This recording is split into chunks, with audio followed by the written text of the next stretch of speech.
اما بعد فاعوذ باللہ من الشیطان الرجیم بسم اللہ الرحمن الرحیم یا ایہا الذین آمنوا اتقوا اللہ حق تقاتہ ولا تموتن الا وانتم مسلمون۔ قال اللہ تعالی فی مقام الآخر ان الذین کفروا وماتوا وهم کفار فلن يقبل من احدهم ملء الارض ذهبا ولا افتدى به اولئک لهم عذاب علیم وما لهم من ناصرین۔ صدق اللہ مولانا العظیم۔ ان اللہ وملائکتہ یصلون علی النبی یا ایہا الذین آمنوا صلو علیہ وسلموا تسلیما۔ اللہم صلی علی سیدنا و مولانا محمد وعلی آل سیدنا و مولانا محمد واصحاب سیدنا و مولانا محمد وبارک وسلم علیہ۔ الصلاۃ والسلام علیک یا سیدی یا رسول اللہ وعلی آلک واصحابک یا سیدی یا حبیب اللہ۔ الصلاۃ والسلام علیک یا سیدی یا شفیع المذنبین وعلی آلک واصحابک یا سیدی یا رحمۃ للعالمین۔ اللہ جل مجدہ الکریم اپنے محبوب کریم صلی اللہ علیہ وآلہ وسلم کے توسل اور تصدق سے میری اور آپ سب کی حفاظت فرمائے، ہم سب کو اپنی حفظ و امان میں رکھے، اپنے حبیب پاک صلی اللہ علیہ وسلم کی غلامی، محبت، اطاعت اور اتباع میں زندہ رکھے، اسی پر موت نصیب کرے، زندگی بھر بے ادبی اور گستاخی سے محفوظ رکھے۔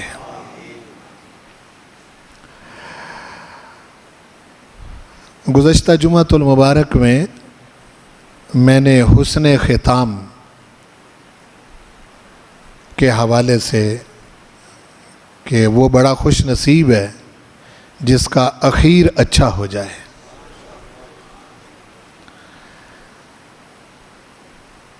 آخری وقت میں اس دنیا سے جاتے ہوئے اگر بندہ مومن ہے، مسلم ہے، تو اس کا فائدہ یہ ہے کہ بالآخر اپنے اعمال صغیرہ یا کبیرہ جیسے بھی زندگی میں ہیں ان کی سزا بھگت کے تو اس ایمان اور اسلام کی بدولت اللہ تعالیٰ اس کو نجات عطا کر دے گا۔ لیکن اگر مر ہی کافر گیا، کفر کی حالت میں موت آ گئی، تو اس کے بارے میں یہ آیت مبارکہ ہے جو میں نے خطبے میں دوسری آیت مبارکہ پڑھی ہے، بڑے دھیان سے اس کو سماعت فرمائیں۔ ان الذین کفروا وماتوا وهم کفار، بے شک وہ لوگ جو کافر ہو گئے، وماتوا وهم کفار، اور کفر کی حالت میں ہی مر گئے۔ کافر تو تھے لیکن حالت کفر میں ہی مر گئے، تو ارشاد فرمایا کہ فَلَن يُقْبَلَ مِنْ أَحَدِهِمْ مِلْءُ الْأَرْضِ ذَهَبًا۔ مِلْءُ الْأَرْض کو سمجھیں پہلے۔ جب کوئی برتن منہ تک بھرا ہوا ہو تو اس کو ملء کہتے ہیں۔ کوئی برتن جو ہے یہ برتن ہو اور منہ تک بھرا ہوا ہو تو اس کو ملء کہتے ہیں۔ تو پروردگار نے ارشاد فرمایا ملء الارض، یعنی اگر زمین کو برتن شمار کر لیا جائے، اور یہ کتنا بڑا برتن ہوگا جی؟ زمین ایک برتن، تو فرمایا یہ برتن ہو اور اس کو منہ تک بھر دیا جائے، زمین کے برابر برتن، اور اس کو کتنا؟ ملء الارض، منہ تک بھرا ہوا ہو۔ بھرا بھی کس سے ہو؟ ذہباً، سونے سے۔ کیا ارشاد فرمایا؟ ملء الارض ذہبا، زمین برتن ہو اور منہ تک بھری ہوئی ہو ذہباً، سونے سے۔ وَلَوِ افْتَدَىٰ بِهِ، کفر کی حالت میں مرا ہوا بندہ اگر اسے یہ طاقت دے دی جائے کہ زمین کا برتن بھر کے اس کے پاس سونا ہو، اور وہ کہے کہ پروردگار یہ میں تیری خدمت میں پیش کرتا ہوں، مجھے معافی مل جائے، تو فرمایا فَلَن يُقْبَلَ، ہرگز ہرگز یہ بات قبول نہیں کی جائے گی۔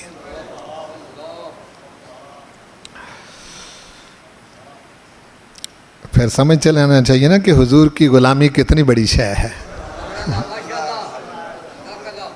ہاں جی، یعنی رسول پاک صلی اللہ علیہ وسلم کا غلام ہونا، مومن ہونا اور ایمان کی حالت میں اس دنیا سے جانا کتنی بڑی بات ہے۔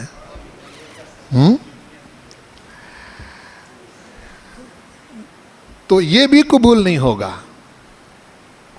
دوسری طرف اب اس کے پاس سونا نہیں ہے، سونا نہیں ہے، اتنا بڑا سونے سے بھرا ہوا برتن بھی نہیں ہے، ایمان ہے ذرے سے بھی کم، اس سے بھی کم، اس سے بھی کم، اس سے بھی کم۔ ادنا ادنا ادنا مثقال ذرۃ من ایمان، ہاں جی، رائی کے دانے سے بھی کم، اس سے بھی کم، اس سے بھی کم، یہ ایمان ہے اس کے دل میں۔ اب صاف ظاہر ہے کہ وہ ایسا بندہ ہوگا کہ جس کے پاس کوئی اعمال کا ڈھیر نہیں ہے، دوزخ میں پڑا ہوا ہے، اپنے عملوں اور کرتوتوں کی وجہ سے، کوتاہیوں کی وجہ سے دوزخ میں پھینک دیا گیا ہے۔ تو رب ذوالجلال والاکرام اپنے محبوب کو ارشاد فرمائے گا جب حضور سجدہ کریں گے اپنے رب کے حضور، اور آپ فرماتے ہیں کہ وہ جو میں سجدہ کروں گا اس سے پہلے میں نے ایسا سجدہ کبھی نہ کیا ہوگا، وہ میں سجدہ کروں گا تو میرا پروردگار مجھے کہے گا یا محمد، اے محمد صلی اللہ علیہ وسلم، ارفع راسک، محبوب اپنا سر اٹھا، قل تسمع، تو بات کر تیری سنی جائے گی، وشفع تشفع، تو شفاعت کر تیری شفاعت قبول ہوگی۔ تو پھر حضور ارشاد فرماتے ہیں کہ میں ایک مرتبہ جن کے دل میں ایمان ہے ان کو نکال لاؤں گا، پھر سجدے میں گر جاؤں گا، پھر نکال لاؤں گا، پھر سجدے میں گر جاؤں گا، پھر میرا رب مجھے کہے گا حبیب جس کا تجھ پر ایک ذرے سے بھی کم، اس سے بھی کم، اس سے بھی کم ایمان ہے، اسے بھی نکال لا۔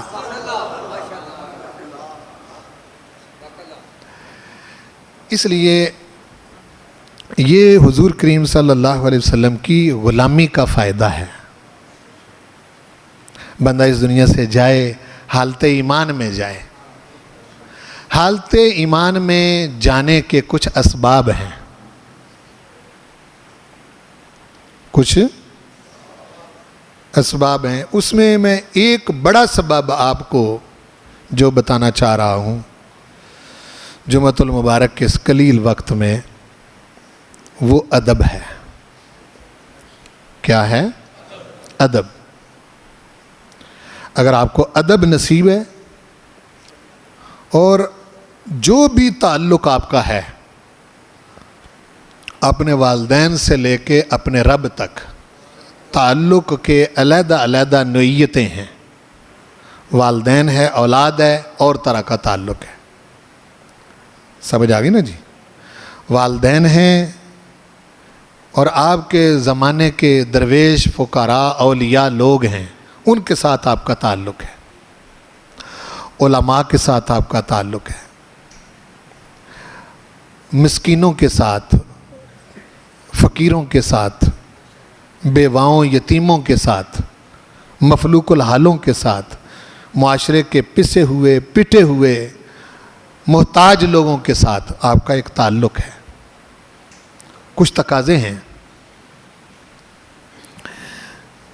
شبے تو بہت زیادہ پڑ جاتے ہیں نا۔ وہ تو آخری سورت جو قرآن مجید میں ہے، سورۃ الناس، اس میں اللہ تعالیٰ نے اپنے 3 صفات کا ذکر کیا ہے۔ اے میرے بندے، میرے 3 نام لے کر میری پناہ میں آیا کر۔ قل اعوذ برب الناس، ملک الناس، الہ الناس۔ اور اللہ تعالیٰ اپنے محبوب سے کہہ رہا ہے، حبیب کہو، تم کہو، اعوذ برب الناس، میں تمام لوگوں کے رب کی پناہ لیتا، تمام لوگوں کے بادشاہ کی پناہ لیتا، تمام لوگوں کے معبود کی پناہ لیتا، الہ کی پناہ لیتا ہوں۔ کس سے؟ من شر الوسواس الخناس، وہ خناس جو وسوسے پیدا کرتا رہتا ہے نا ذہن میں۔ خناس نظر نہیں آتا، ٹھیک ہے، اور اگر خناس کا پتہ چل جائے تو پھر تو بندہ اس سے بچ جائے نا۔ خناس ہوتا ہی وہ ہے جو چھپ کر حملہ کرتا ہے، ایمان خراب کرتا ہے، بے یقین کرتا ہے، بندے کو شک میں مبتلا کرتا ہے، وسوسے ڈالتا ہے، اور شک میں پڑ گیا بندہ تو بس گیا، یقین کی دولت سے محروم ہو گیا تو پھر سمجھو تباہ ہو گیا، برباد ہو گیا۔ خناس ہے کون؟ الذی یوسوس فی صدور الناس، وہ جو لوگوں کے سینوں میں وسوسے پیدا کرتا ہے۔ فرمایا من الجنۃ والناس، یہ وسوسہ پیدا کرنے والے جن بھی ہوتے ہیں اور انسان بھی ہوتے ہیں۔ انسان آپ کے ساتھ لگا رہتا ہے، آہستہ آہستہ آہستہ آپ کا ذہن بننا شروع ہو جاتا ہے، عقل کے مطابق آپ کو وہ باتیں سمجھانا شروع کر دیتا ہے۔ بڑے بڑے سکالر اور بڑے بڑے علماء اس میں لگے ہوئے ہیں۔ جب بار بار آپ سنتے کہتے ہیں بندہ بات تو ٹھیک ہی کر رہا ہے یار، عقل اس بات کو مان رہی، حالانکہ ایمان کا عقل سے تعلق ہی کوئی نہیں، ایمان کا عقل سے کوئی تعلق نہیں۔ جب آپ مومن کہلاتے ہیں تو وہ تھوڑا بہت سمجھ تو ضرور ہوتی ہے، لیکن ایمان صرف اس بات کا نام ہے کہ آپ رسول پاک کو مان رہے ہیں، بس۔ تو آپ کا اپنے رب کے ساتھ ایک تعلق ہے، پھر آپ کا اپنے نبی کے ساتھ ایک تعلق ہے، پھر نبی کی نسبتوں کے ساتھ تعلق ہے، قرآن پاک ہے اس کے ساتھ آپ کا تعلق ہے، دین ہے اس کے ساتھ ایک آپ کا تعلق۔ ہر تعلق کی جدا جدا نوعیت ہے۔ بندے کا اپنے رب کے ساتھ جو تعلق ہے اس میں بڑے بڑے جلیل القدر انبیاء اور رسل جو ہیں وہ بھی ڈرتے ہیں۔ میں اور آپ تو کسی باغ کی مولی نہیں نا، ہماری تو کوئی حیثیت نہیں ہے، ہم نہیں ڈریں گے تو اور کون ڈرے گا؟ بڑے بڑے جلیل القدر انبیاء جن کو اللہ تعالیٰ نے رتبے دیے، مرتبے دیے، مقام دیے، وہ بھی ڈرتے ہیں اپنے رب کی بارگاہ میں۔ 6 پارے میں آیت ہے لن یستنکف المسیح ان یکون عبدا للہ وللملائکۃ المقربون۔ عیسیٰ ابن مریم کتنا بڑا بندہ ہے، بولو بھائی۔ یہ چھوٹا بندہ ہے کہ بھئی قبر کے پاس کھڑا ہو اور کہے قم باذن اللہ، تو قبر سے مردہ زندہ ہو جائے، چھوٹی بات تو نہیں نا۔ جو جنم سے ہی ماں کے بطن سے ہی اندھا پیدا ہوا ہے، اس کی آنکھوں پر ہاتھ پھیرے تو بینا ہو جائے، ٹھیک ہے نا جی۔ جنم کی لگی ہوئی بیماری، وہ کہتے ہیں نا جی بعد میں کوئی بندہ نبینا ہو جائے، تو پہلے تو بینا تھا نا، تو اس کا تو کوئی علاج معالجہ حکیم و طبیبوں کے پاس ہوتا ہے، لیکن ایسا ہے۔ اور باقاعدہ ان کا ذکر ہے قرآن مجید میں، کوئی قصہ کہانی نہیں۔ کوئی کوڑ زدہ آتا تو ہاتھ پھیرتے شفا ہو جاتا، بہت بڑا بندہ ہے۔ قرآن مجید میں اللہ پاک ارشاد فرماتا ہے لن یستنکف المسیح ان یکون عبدا للہ۔ اتنا بڑا بندہ ہو کر اس کو کبھی میرا بندہ ہونے میں شرم محسوس نہیں ہوئی. وہ برملا کہتے ہیں کہ میں تیرا بندہ ہوں. جب حضور علیہ الصلوۃ والسلام کو معراج میں اللہ تعالیٰ نے اپنے پاس بلایا، اس وقت حضور علیہ السلام کی جس صفت کا ذکر کیا وہ صفت عبدیت کا ذکر کیا. سبحان الذی اسرا بعبدہ، میں اپنے بندے کو لے گیا. آپ بڑے پیر، بڑے علامہ، بہت کچھ بن سکتے ہیں، لیکن اصل چیز یہ ہے کہ اللہ کا بندہ بنا جائے. ہاں جی، دنیا آپ کے بڑے سارے القابات سے آپ کو پکار سکتی ہے. وہ ہمارے ایک درویش تھے تو وہ کہتے ہیں کہ سب کچھ بندہ بن جاتا ہے، اصل بات تو یہ ہے کہ بندے دا پتر بنے. ہاں جی، بندے دا پتر بنے تو بندہ بنے، اللہ کا بندہ بن کے رہے. اس کے آگے کس کو دم مارنے کی مجال ہے؟ جہاں پیغمبر بھی بات نہیں کرتے حالانکہ ان کو سب پتہ ہے. دیکھو نا، محشر والے دن جو حدیث شفاعت ہے اس میں ساری مخلوق جب آدم علیہ السلام کے پاس جائے گی تو اس وقت وہ کہیں گے آج آپ اللہ کے خلیفہ ہیں، اللہ نے آپ کو اپنے ہاتھوں سے بنایا، ہماری بات کیجئے. کہیں گے نہیں، میری مجال نہیں ہے کہ میں اللہ سے بات کروں. ہے نا حدیث. نوح علیہ السلام کہیں گے میری مجال نہیں ہے کہ میں اپنے مالک سے بات کروں.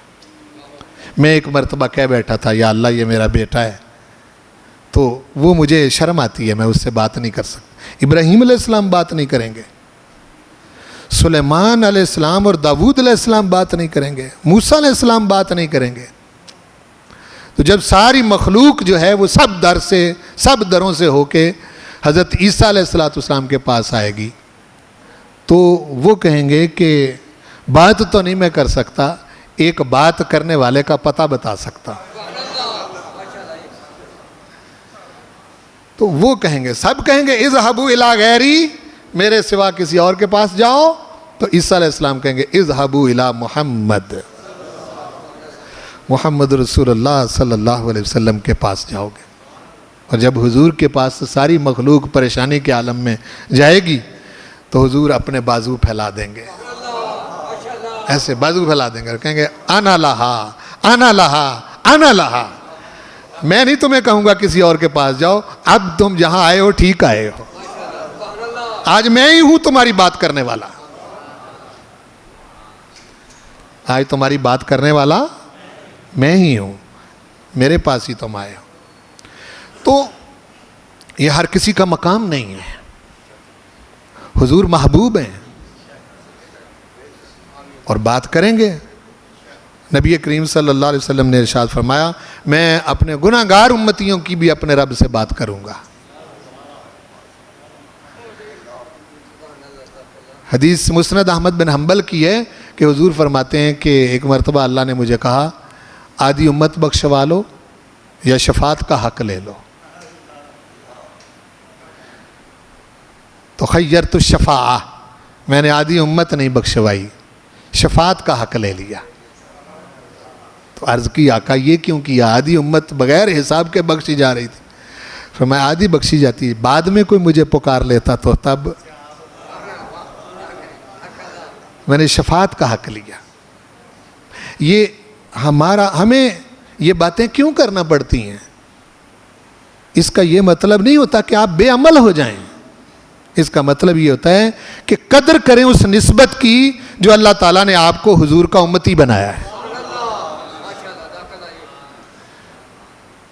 اس نسبت کی قدر کریں. حضور کا امتی ہونا کوئی معمولی بات ہے؟ جہاں نبی امتی ہونے کی اللہ کی بارگاہ میں دعا کرتے رہے تو آپ کو تو بغیر مانگے اللہ تعالیٰ نے حضور کا امتی بنا دیا ہے. اس نسبت کا لحاظ ضروری ہے. اس دنیا سے با ایمان جانے کے لیے عقیدہ ٹھیک ہونا ضروری ہے. بولو، عقیدہ ٹھیک ہونا ضروری ہے. اللہ اور بندے کا تعلق، رسول پاک کا اپنی امت سے تعلق، اور اس میں اپنا کمال نہ سمجھے. حضور کا امتی اس میں اپنا کمال نہ سمجھے. یہ اللہ تعالیٰ کی کرم نوازی احسان ہے, اس کی مہربانی ہے کہ اس نے ہمیں حضور کا امتی بنایا ہے. اور یہ بات میرے صرف کرنے کی نہیں, قرآن پاک میں اللہ نے فرمایا ہے یمنون علیک یمنون علیکم اسلامکم یمنون علیک ان تمنوا علی اسلامکم. یعنی سورۃ حجرات میں فرمایا کہ حبیب یہ تم پر احسان کر رہے ہیں مسلمان ہو کر. قل لا تمنوا علی اسلامکم, مجھ پر اپنے مسلمان ہونے کا احسان نہ جتلاؤ. ولیکن اللہ یمن علی من یشاء من عبادہ, یہ تو اللہ تعالیٰ کا احسان ہے کہ تمہیں غلام مصطفیٰ بنا دیا ہے. خود تمہاری اپنی کون سی کاوش ہے؟ اس پر پکا رہنا ہے آپ نے, بحثیں چھوڑ دیں اس پر. حضور علیہ السلام کی غلامی کے مقابلے میں کچھ بھی آئے تج دیں, اس کو ایک طرف کر دیں, یہ بحث چھوڑ دیں. جو اپنے آقا کے بارے میں بحث کرتا ہے, شیطان کا پہلا کام یہ ہوتا ہے کہ وہ کسی بڑی ہستی کے بارے میں شک میں مبتلا کرتا ہے. بڑی بڑی کتابیں بھی آپ پڑھیں, کتابوں میں بھی شک بھرے ہوئے ہیں. میں اس وادی سے گزرا ہوں, بعض ایسے زہریلے مصنف ہیں اور کتابیں لکھنے والے ہیں, اگر ان کو مان لیا جائے بندے کا بچتا ہی کچھ نہیں ہے. انبار لگے ہوئے ہیں لائبریریوں کے جس میں غلاظت بھری ہوئی ہے, گند بھرا ہوا ہے. کتابیں لکھی ہیں اپنے حساب سے انہوں نے. اس سے نہیں بچتا ایمان, یہ کوئی ضروری نہیں ہے. وہ میاں صاحب نے فرمایا تھا نا, پڑھنے دانا مان کری تو,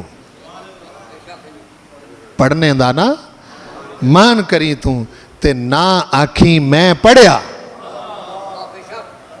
پڑھنے دانا مان کری تو نہ آکی میں, او جبار کہار کہاوے متے روڑ چھڑی دودھ کڑیا. ہاں جی, ایسا ہی ہے نا. ہاں, اس لیے یہ کتابیں بھی گمراہ کرتی ہیں. کیا کہہ رہا ہوں؟ کتابیں بھی, جو بہت زیادہ کتابوں میں مبتلا ہو جاتا ہے نا, بہت زیادہ بندہ کتابوں میں, وہ کمزور ہو جاتا ہے, مضبوط نہیں رہتا. ایمان اور شے ہے, کہہ رہا ہوں ایمان اور شے. اس کے اندر بھی مبتلا ہو جانے والا بندہ جو ہے وہ گمراہ ہو جاتا ہے. بڑے بڑے پڑھے ہم نے گلتے ہوئے دیکھے, پڑھ کے بس پڑھ ہی گئے اور کچھ نہیں پڑھا. صحابہ نے کیا پڑھا تھا؟ جو حضور کے غلام صاحب نے کیا پڑھا تھا؟ انہوں نے ایک ہی کتاب پڑھی تھی, سورۃ مصطفیٰ کی, اس کو پڑھتے تھے. ہیں جی, باقی تو آپ پڑھ کے آپ دیکھیں کہاں تک دنیا پہنچ گئی ہے. اور کیا, اور پڑھے لکھے گل رہے ہیں, پڑھے لکھے مر رہے ہیں, پڑھے لکھوں کے عقیدے خراب ہو رہے ہیں, پڑھے لکھے خود بھی خراب ہو رہے ہیں, اوروں کو بھی خراب کر رہے ہیں. ہے نا جی, اس کو 100 طرف دانت لگ جاتے ہیں نا. ایک مسئلہ ہاتھ آیا, بس منہ سے بات نکل گئی, پھر بس اس پر اڑ گئے. مقابلے میں دیکھا ہی نہیں کہ ہستی کتنی بڑی ہے. اس لیے ہاں کوئی شے بچاتی ہے ہم کو, جو پڑھنے والی شے ہے وہ ہم نہیں پڑھتے. جو پڑھنے والی شے ہے وہ ہم نہیں پڑھتے. وہ رسول پاک کے سینے پر نازل ہونے والا قرآن ہے, اس کو تو ہم نے چھوڑ دیا ہے. باقی پڑھائیاں جتنی مرضی پڑھ لیں, یہ تو ہم پڑھتے ہی نہیں ہیں. ایک مرتبہ میں نے اپنے علاقے میں کو 25-30 علماء اکٹھے کیے, چائے پلائی ان کو.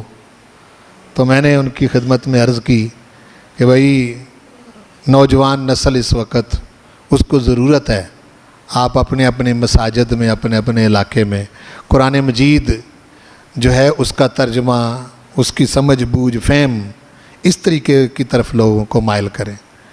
میں ممبر پر بیٹھ کر یہ بات کر رہا ہوں اور یہ بڑا نازک معاملہ ہے۔ 25-30 کے قریب سارے علماء کہنے لگے ہم نے خود ترجمے سے آج تک قرآن نہیں پڑھا۔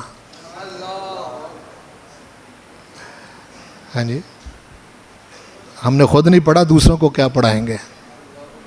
تو باقی جتنی مرضی کتابیں پڑھ لیں۔ بولو نا جی، یہ ہمیں بتائیں کہ بھئی فلاں مولانا صاحب نے یہ لکھا ہے، فلاں حضرت نے یہ لکھا ہے، فلاں نے یہ لکھا ہے۔ جو مرضی لکھا ہو، جو اللہ تعالیٰ نے لکھا ہے وہ تو پڑھو۔ جو رسول پاک نے تمہیں دیا ہے محفوظ بھی ہے، لا ریب بھی ہے، شک بھی اس میں کوئی نہیں، شبہ بھی اس میں کوئی نہیں، اس کو تو پڑھو۔ جتنے جھگڑے ہیں اس وقت آپ کو نظر آ رہے ہیں، یہ ذاکروں کے اور ملاؤں کے، یہ سب کتاب اللہ کو چھوڑ کر دوسری پڑھائیاں انہوں نے پڑھی ہوئی ہیں، اس سے ان کو سارا چکر بازی نظر آتی ہے، باقی کچھ بھی نہیں ہے۔ جس کو مرضی لے آئیں، جو مرضی کر لیں۔ سمجھ آ رہی نا میری بات کی؟ اس لیے عقیدہ ٹھیک کر رکھنے کے لیے حضور کے ساتھ جڑے رہیں۔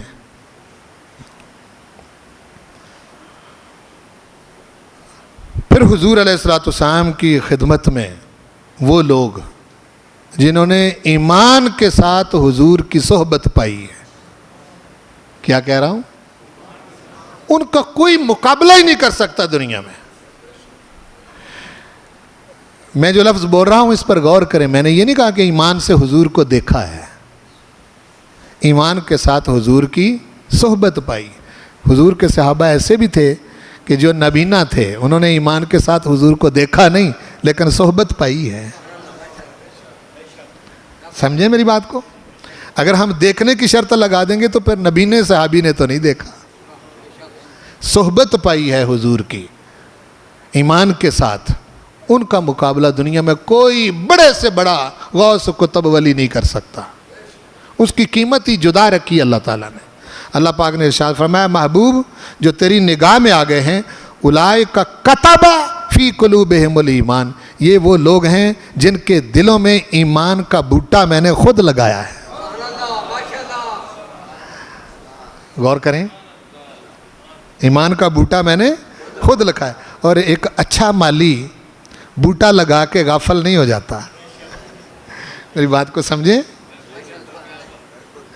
جب کوئی مالی بوٹا لگاتا ہے اپنے ہاتھ سے، تو اگر وہ مالی سمجھتا ہے اس چیز کو تو وہ پھر اس سے غافل نہیں ہو جاتا۔ ساتھ ہی فرمایا جہاں یہ بات کی ہے کہ لکھ دیا میں نے ان کے دلوں پر ایمان، نقش کر دیا ہے۔ محبوب جو تیری بارگاہ میں آ گئے ہیں، جن کو تیری نگاہ نے پسند کر لیا ہے، ان پر میں نے ایمان، ان کے دلوں میں ایمان کو نقش کر دیا ہے۔ اور ساتھ ہی فرمایا وَقَرَّهَا إِلَيْكُمُ الْكُفْرَ، سنیں، وَالْفُسُوقَ وَالْعِصْيَانَ، تین باتیں کی۔ فرمایا اس ایمان کے بوٹے کے ارد گرد، چونکہ جو بوٹا لگایا جاتا ہے نا، تو مالی ایک بوٹا لگاتا ہے تو اس کے ارد گرد خود بخود اگنے والی بوٹیاں بھی اگ آتی ہیں یا نہیں آتی؟ اچھا، اس کو اگر وہ کھیڑا نہ جائے تو وہ بوٹا جو ہے پھر پوری طاقت کے ساتھ اگتا نہیں ہے، ان کو اکھیڑنا ضروری ہے۔ اکھیڑنے کی بات کی، فرمایا ان کے دلوں پر ایمان کا بوٹا میں نے خود لگایا۔ وَقَرَّهَا إِلَيْكُمُ الْكُفْرَ وَالْفُسُوقَ وَالْعِصْيَانَ، اور کفر اور فسوق اور عصیان، نافرمانی اور عصیان، گناہ کی جڑی بوٹیاں جو ارد گرد تھیں، میں نے بوٹا لگا کر سب کی سب اکھیڑ دی ہیں۔ سب کی پھنسا ہوئے اکھیڑ دی، یہ تیری نگاہ میں آ گئے ہیں، اب یہ کافر نہیں ہو سکتے۔ محبوب تیری نگاہ میں آ گئے ہیں، یہ فاسق نہیں ہو سکتے، تیری نگاہ میں آ گئے ہیں، یہ معصیت کار نہیں ہو سکتے۔ اب یہ سرٹیفکیٹ اللہ تعالیٰ خود دے رہا ہے، میں سمجھ آئی کہ نہیں؟ اور ان کو بڑا پتہ تھا رسول پاک کے مزاج کا، اللہ نے ایسا کمال سمجھا دیا تھا ان کو، وہ سوچتے ہی نہیں تھے کسی اور بات کو۔ قرآن مجید میں اللہ تعالیٰ نے ارشاد فرمایا ایک جگہ، اچانک میرے ذہن میں یہ بات آ گئی اور اس سے متعلق ہے، دوسرا پارہ پہلا صفحہ، وَمَا جَعَلْنَا الْقِبْلَةَ الَّتِي كُنْتَ عَلَيْهَا إِلَّا لِنَعْلَمَ مَنْ يَتَّبِعُ الرَّسُولَ مِمَّنْ يَنْقَلِبُ عَلَىٰ عَقِبَيْهِ۔ بڑی کمال کی آیت ہے۔ کیسے کہ حضور علیہ السلام مسجد قبلتین جس وقت جہاں ہے، وہاں ایک خاتون کے گھر تشریف لے گئے، نماز کا وقت ہو گیا تو اس جگہ آئے۔ اس وقت تک 17 ماہ ہو گئے تھے ہجرت کیے ہوئے، 17 مہینے، 17 مہینوں تک نماز جو ہے وہ مدینہ شریف میں آ کے بیت المقدس کی طرف منہ کر کے ہی پڑھی جاتی تھی۔ اللہ پاک نے ارشاد فرمایا کہ قد نرا تقلب وجہک فی السماء، این نماز کی حالت میں حضور نے صلی اللہ علیہ وسلم اپنا رخ انور آسمان کی طرف اٹھایا۔ وہی آگے محبوب تیرا بار بار آسمان کی طرف چہرہ اٹھانا ہم دیکھ رہے ہیں۔ فول وجہک شطر المسجد الحرام، نماز سے باہر نکل کے چونکہ تو نے نگاہ اس وقت اٹھائی ہے، چہرہ اس وقت اٹھایا ہے، انتظار کیسا، ابھی چہرہ پھیر لے۔ نزاکت ہے نا، ہاں جی، ابھی چہرہ پھیر لے حبیب، بیت المقدس سے منہ موڑ کے جدھر تو راضی ہے، قبلتن تردا، جس پر تو خوش ہے ادھر منہ کر لے، وہی قبلہ ہوگا۔ مسجد حرام کی طرف حضور نے منہ پھیرا، صحابہ کرام سارے کے سارے نماز کے اندر ہی بیت المقدس کو چھوڑ کر مسجد حرام کی طرف حضور کے پیچھے پھر گئے۔ کتنے مزاج شناس تھے وہ، سمجھے؟ سرکار نے بتایا تو نہیں کہ بھئی قبلہ بدل گیا ہے، بتایا؟ بتاتے تو تب نماز ختم ہوتی ہے، اکٹھے ہوتے، بھئی آج سے قبلہ بدل گیا ہے، میں نے نماز میں چہرہ اٹھایا تھا، میرے رب نے وہی بھیجی ہے کہ آج سے بیت المقدس چھوڑ کے بیت الحرام کو آپ قبلہ بنا لیں۔ یہ تو وہ نوبت ہی نہیں آئی، بولو نا، آئی ہے نوبت؟ مسجد کے اندر ہی پھیر لیا انہوں نے۔ اور اللہ پاک نے ارشاد فرمایا کہ 17 ماہ تک ہم نے جو تمہیں بیت المقدس کی طرف منہ کر کے نماز پڑھائی تھی، اس کا ذکر ہے، یہ خاص مقام ہے۔ توجہ ہے جی؟ آپ کے ذہنوں کے برتن میری طرف ہوں تو یہ بات ڈالوں میں اب۔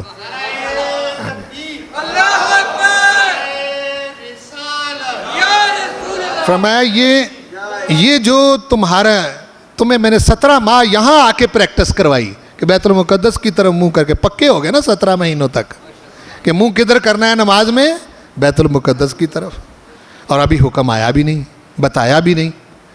حضور علیہ السلام نے یہ نہیں فرمایا کہ بھئی یہ حکم آ گیا ہے تو لہٰذا منہ پھیر لو، نہ، اس حالت میں نماز کے اندر ہی رخ پھیر لیا، صحابہ پیچھے پھر گئے حضور کے۔ تو اللہ پاک ارشاد فرما رہا ہے کہ یہ جو میں نے تمہاری 17 ماہ تک پریکٹس کروائی تھی بیت المقدس کی طرف، یہ کروائی ہی اس لیے تھی۔ سنیں، وَمَا جَعَلْنَا الْقِبْلَةَ الَّتِي كُنْتَ عَلَيْهَا، جس قبلے پر اب تک تم تھے بیت المقدس پر، اس کو قبلہ بنایا ہی اس لیے تھا، إِلَّا لِنَعْلَمَ مَنْ يَتَّبِعُ الرَّسُولَ مِمَّنْ يَنْقَلِبُ عَلَىٰ عَقِبَيْهِ، کہ ہم اچانک حکم دیں گے اور نماز کی حالت میں دیں گے، بتائیں گے بھی نہیں، پھر دیکھیں گے قبلے پر اڑے رہتے ہو یا حبیب کے پیچھے پھر جاتے ہو۔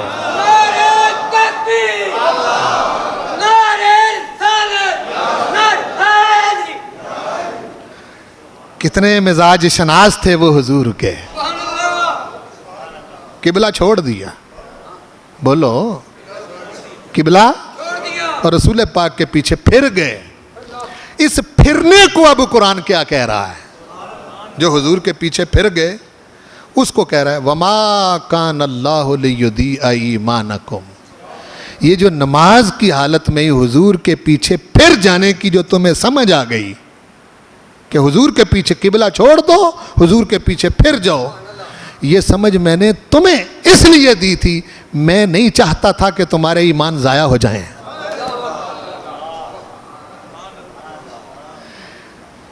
بہت باریک بات ہے، اس کو سمجھیں. اب کتنی نازک سی بات ہے، بولو نا، کہ اگر حضور علیہ السلام کے پیچھے نہ پھرتے تو قرآن کہہ رہے ہیں ایمان جاتا رہتا. تمہارا ایمان اتنے نازک مقام پر رب ذوالجلال والاکرام نے اپنے محبوب کو، یہ قرآن کی آیت ہے، کوئی قصہ کہانی نہیں. وما کان اللہ لیضیع ایمانکم. چونکہ تم میرے محبوب کے وفادار ہو، میرے حبیب کے پاس بیٹھتے ہو، تمہاری بڑی قربانیاں ہیں، تو میں نہیں چاہتا تھا کہ تمہارے ایمان ضائع. اگر قبلے پر اڑے رہتے تو تم بے ایمان ہو جاتے، تمہارے ایمان ضائع ہو جاتے.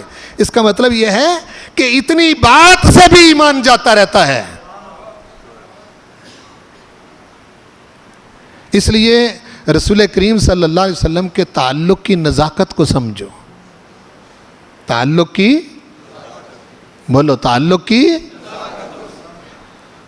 اور اللہ، اس کے رسول اور حضور کے صحابہ کو اور حضور کی اہل بیت کو اپنے علم کے ترازوؤں سے تولنا چھوڑ دو. کیا کہہ رہا ہوں میں؟ اپنے علم کے ترازوؤں سے تولنا، اپنے علم کے فیتوں سے ماپنا چھوڑ دو. تمہارے پاس کوئی ایسی شے نہیں کہ تم ان کو ماپ سکو اور تول سکو. سادے لوگ سادے ہوتے ہیں، سادے لوگ سادے ہوتے ہیں. جو اپنی سادگی میں کہتا ہے کہ میں سیدہ بطول زہرا کے بارے میں کوئی بات نہیں کر سکتا، وہ اس پڑھے لکھے عالم سے اچھا نہیں ہے. ایک سادہ بندہ کہتا ہے کہ میں سیدنا ابوبکر صدیق کے بارے میں اپنی زبان نہیں کھول سکتا، بندہ سادہ ہے، ڈر رہا ہے. ہاں جی، تو وہ ڈرنے والا سادہ اچھا ہے یا نہ ڈرنے والا عالم اچھا؟ ڈرنے والا وہ سادہ بندہ اچھا، جس کو کم از کم اتنا تو پتا ہے کہ یار ابوبکر صدیق کے بارے میں کون ہوتا ہوں زبان کھولنے والا. ہاں جی، حضور علیہ السلام کی بیٹی پاک کے بارے میں کون ہوتا ہوں کوئی بات کرنے والا. میرے پاس کون سا پیمانہ اور ترازو ہے کہ میں ان کو تولتا پھروں؟ میری کیا حیثیت ہے؟ ٹھیک ہے نا جی. اور میں نے اگر پڑھا ہوا ہے تو اس زمانے میں پڑھا ہوا ہے نا، اس زمانے کے استادوں سے پڑھا ہوا ہے نا، اس زمانے کی کتابیں میں نے پڑھی ہوئی ہیں. قرآن مجید تو ان کے بارے میں ایک معیار قائم کرتا ہے، بلکہ کہتا ہے فَإِنْ آمَنُوا بِمِثْلِ مَا آمَنْتُمْ بِهِ. یہ جو حضور کے سامنے حضور کے غلام ایمان لائے تھے، صحابہ ہیں یا اہل بیت ہیں، ان کا ایمان تو معیار ہے. اگر تم اس طرح کا ایمان لاؤ گے تو تب ہدایت پاؤ گے، ورنہ تمہیں ہدایت نہیں ملے گی.